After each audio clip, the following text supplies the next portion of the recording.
Hi everyone. आज हम लोग जो कंपनी से डिस्कस करेंगे वो है सुमितोमो केमिकल इंडिया लिमिटेड। इसका एनएससी सिंबल सुमी कैम है। एक्चुअली मैंने यही कंपनी की सेलेक्ट करी, इसका भी एक रीज़न है। मैं भी आपको वो रीज़न एक्सप्लेन करूँगा और इसका फंडामेंटल और टेक्निकल पूरा एनालिसिस करेंगे कि आखिर इस स्टॉक में हो क्या रहा है। This video is for education purpose only. Please video को पॉज करके पहले डिस्क्लेमर पढ़ लें। सबसे पहले देखिए, मैं आपको ना एफपीआई के डाटा पे ले जाना चाहता हूँ। टॉप डाउन अप्रोच करेंगे और मैं रीज़न बताता हूँ आपको कि मैंने ये कंपनी क्यों सिलेक्ट करी। सबसे पहले आप देखिए टॉप डाउन अप्रोच में, देखिए यहाँ पर सारा रेड रेड होता है। ये एफपीआई का डाटा है जो फोर्टनाइट आता है। अभी Feb 1 मतलब Feb 15 तक का अपडेट हो गया है, कल रात में अपडेट हुआ था ये। तो वो भी डाटा मैंने इसमें अपडेट कर दिया। अब आप देखेंगे तो मैक्सिमम जो आपके सेक्टर्स दिख रहे हैं ना, सारे ज़्यादातर रेड रेड है, कुछ अभी येलो हुए। येलो मतलब न्यूट्रल, मैं सिम्बलाइज करता हूँ इसे। तो बाकी ज़्यादातर रेड रेड है। कुछ पहले ग्रीन और जो येलो चल रहे थे वो भी अभी रिसेंट में आते आते आते सब रेड हो गए।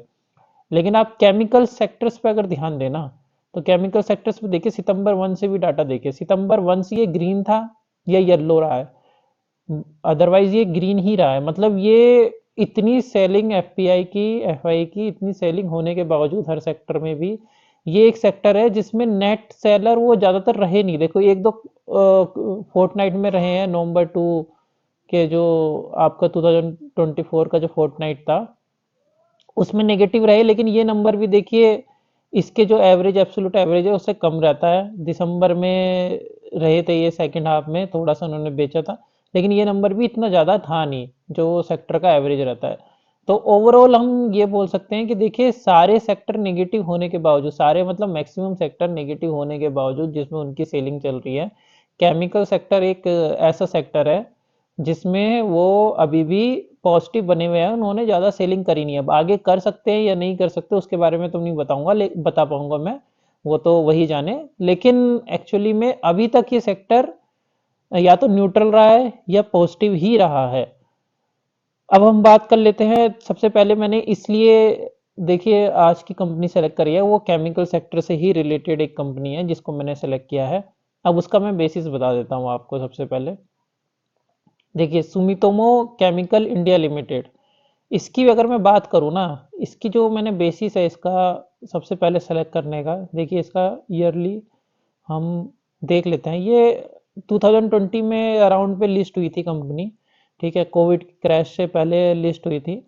और उसके बाद में देखिए जस्ट इसके नंबर देखिए, एफआईआई कंटिन्यूसली इसमें शेयर होल्डिंग पैटर्न इंक्रीज कर रहे हैं। बीच में एक दो बार मतलब थोड़ा डिक्रीज किया था इन्होंने, अगर क्वार्टरली आप देखेंगे ऐसा नहीं है, लेकिन 2.44 2.40 मतलब नीचे गए थे थोड़ा सा, फिर उसके बाद में रिकवर करके फिर से वापस इंक्रीज करना चालू कर दिया इन्होंने।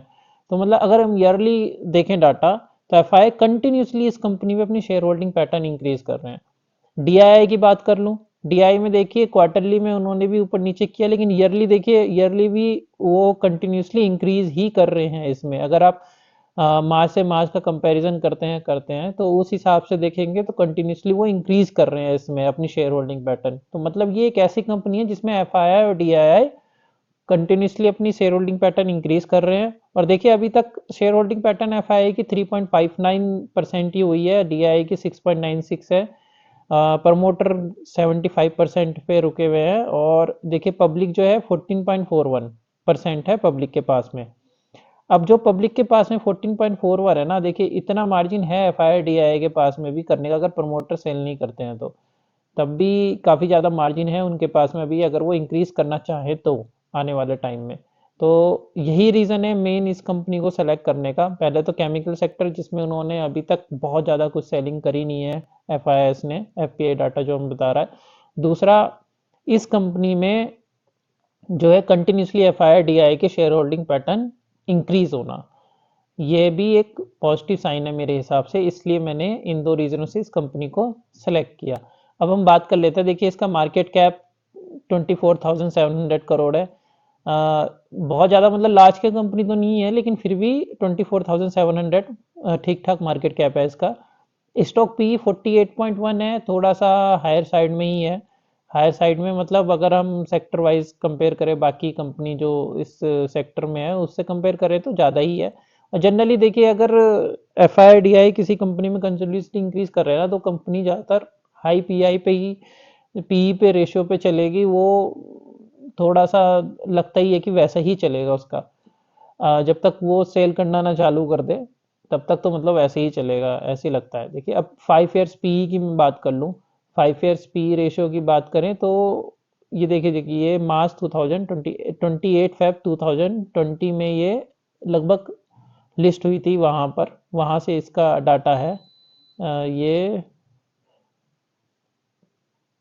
अब देखते हैं इसको, जो अगर हम प्राइस का देख लें, हाँ प्राइस कहाँ से, प्राइस ये 28 फेब 2020 लगभग उसके आसपास ये लिस्ट हुई होगी, तो तब से इसका डाटा है। तो अभी तब से देखिए 10 साल तो हुए नहीं है, तो 10 साल का देखने का कोई मतलब नहीं है। पी रेशियो अगर हम 5 साल की बात करें, 5 साल का पी रेशियो इसके एवरेज के नीचे है। अपने कंपनी से ही कंपेयर करें अगर हम, तो ये अंडर वैल्यूड दिख रही है उस हिसाब से। प्राइस टू बुक वैल्यू की रेशियो की बात कर लें, देखिए उस हिसाब से भी ये अंडर वैल्यूड दिख रही है।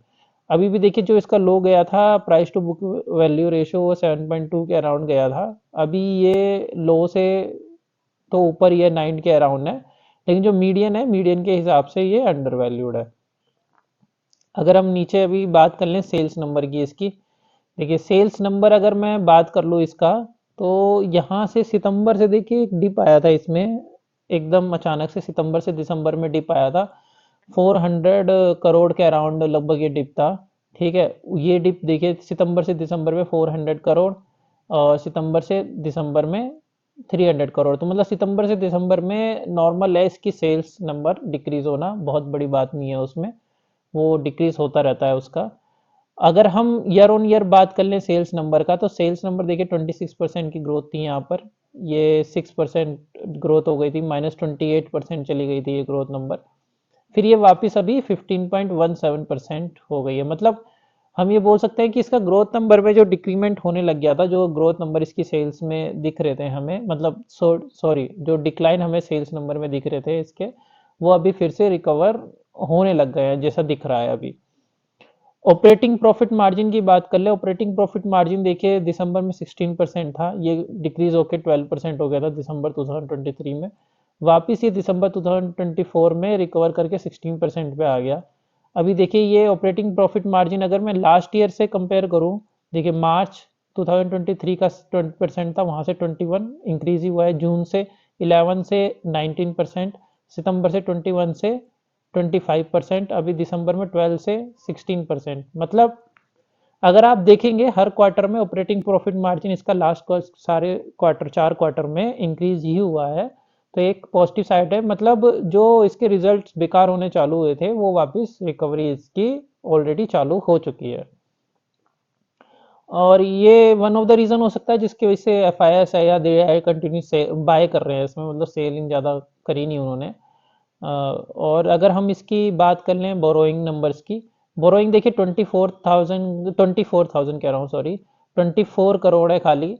24 करोड़ बहुत ज़्यादा नंबर नहीं है मार्केट कैप के हिसाब से, अगर हम सेल्स नंबर या प्रॉफिट की भी बात करें इसके। तो अगर आप क्वार्टर प्रॉफिट देखें तो वो 84 करोड़, 191 करोड़, इतने करोड़ रहता है, और उसके हिसाब से 24 करोड़ बहुत ज़्यादा नंबर नहीं है। तो बोरोइंग मतलब इसमें कंसर्निंग इशू नहीं है, वो पॉजिटिव ही है, बहुत ज़्यादा बोरोइंग इसमें कंपनी में है नहीं। अब हम शेयर होल्डिंग पैटर्न की जैसे हमने बात की थी पहले ऑलरेडी, शॉर्ट लिस्ट जैसे मैंने स्टॉक को किया था, F I D I continuously इसमें शेयर होल्डिंग पैटर्न में इंक्रीज कर रहे हैं।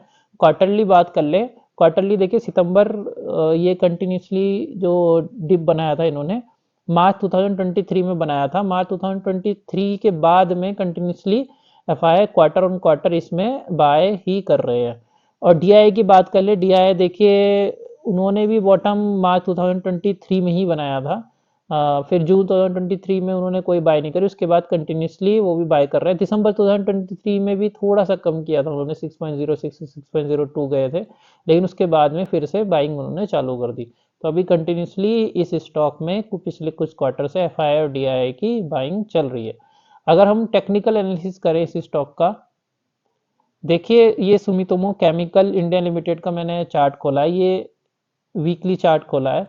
ये जो यहाँ पर आपको क्रैश दिख रहा है, देखिए ये स्टॉक लिस्ट हुआ था, क्या डेट है इसकी,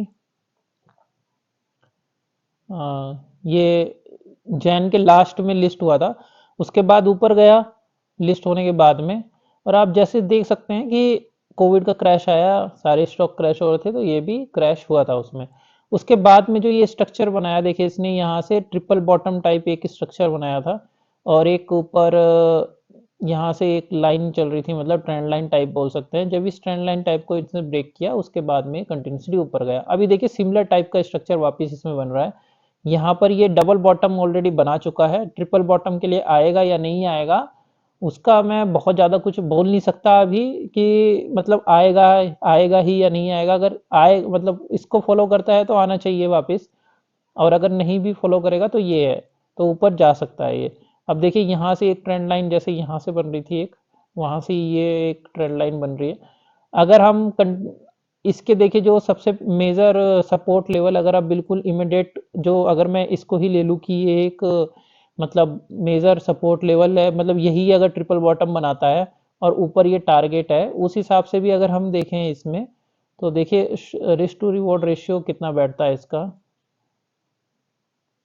यहाँ ले लेते हैं बॉटम में ये ट्रेंड लाइन, लगभग रिस्क टू रिवॉर्ड रेशियो 1:1 का है, मतलब जितना रिस्क है उतना ही इसमें रिवॉर्ड है। जनरली मैं 1:1 को प्रीफर नहीं करता, उससे ज़्यादा ही करता हूँ कि रिवॉर्ड ज़्यादा हो रिस्क से। लेकिन अभी जो ट्रेंड बन रहा है, जहाँ पर ये प्राइस ट्रेड कर रहा है, उस हिसाब से मैं आपको बता रहा हूँ। अब देखिए इसमें एक चीज़ और बन रही है, इसमें अभी जब ये नीचे गिर रहा है ना,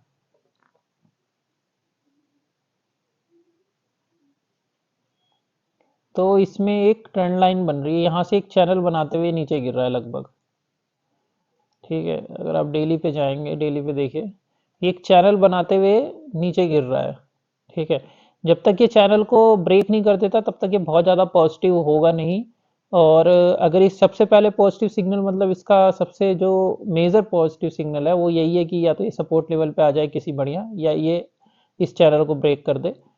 तो अभी तक तो ये चैनल में कर रहा है, जो डाउनवर्ड चैनल है इसमें। अब देखिए मैं आपको जो मेजर एक चीज़ और दिखाना चाहता हूँ, कि जैसे मैंने बताया कि देखिए इसका जो डाउनवर्ड चैनल चल रहा है वो सितंबर 2024 से चल रहा है। सितंबर 2024 से मतलब अक्टूबर नवंबर दिसंबर में भी जो लास्ट क्वार्टर आया था, लास्ट क्वार्टर था अक्टूबर नवंबर दिसंबर में भी ये डाउनवर्ड चैनल में ही था। अब अक्टूबर नवंबर दिसंबर में डाउनवर्ड चैनल में जब ये चल रहा था, नीचे गिर रहा था, तो इसे गिरा कौन रहा था, मतलब बेच कौन रहा था इसे।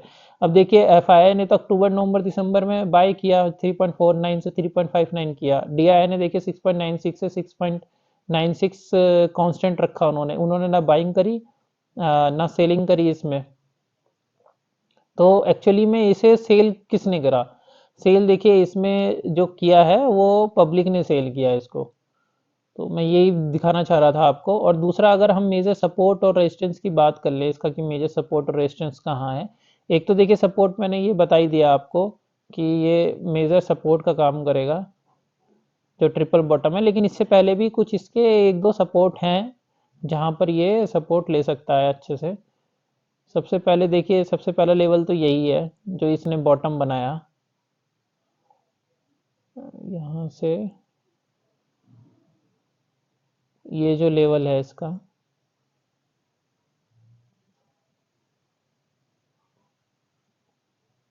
सबसे पहला लेवल तो यही है सपोर्ट लेवल। दूसरा सपोर्ट लेवल अगर हम बात करें, दूसरा सपोर्ट लेवल जो मेजर मेरे को दिख रहा है वो इस एरिया से, ये एरिया, थोड़ा सा ये एरिया है। ठीक है, इसके बाद में जो इमीडिएट सपोर्ट के बाद में जो सपोर्ट लेवल है 414 से 430 अराउंड है। और देखिए यहाँ पर जो इसका मेजर सपोर्ट लेवल है, अगर ये इसको फॉलो करता है तो ये सबसे बड़ा सपोर्ट लेवल है। तो आप इस स्टॉक पे नज़र रख सकते हैं अभी। मतलब ये मैंने एक ऐसा स्टॉक आपको मतलब शॉर्ट लिस्ट करके एनालिसिस किया है, जिसमें continuously F I D I अपनी शेयर होल्डिंग पैटर्न इंक्रीज कर रहे हैं।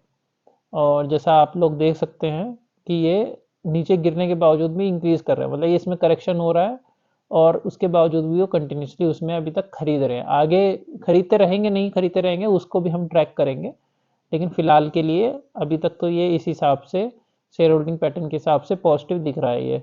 और बाकी टेक्निकल थोड़ा सा वीक दिख रहा है ये टेक्निकल पर्सपेक्टिव से। अगर इस सपोर्ट लेवल पे, इस सपोर्ट लेवल पे या इस सपोर्ट लेवल पे आता है, वहाँ से ये बाउंस बैक कर सकता है, उसकी एक प्रोबेबिलिटी बनती है।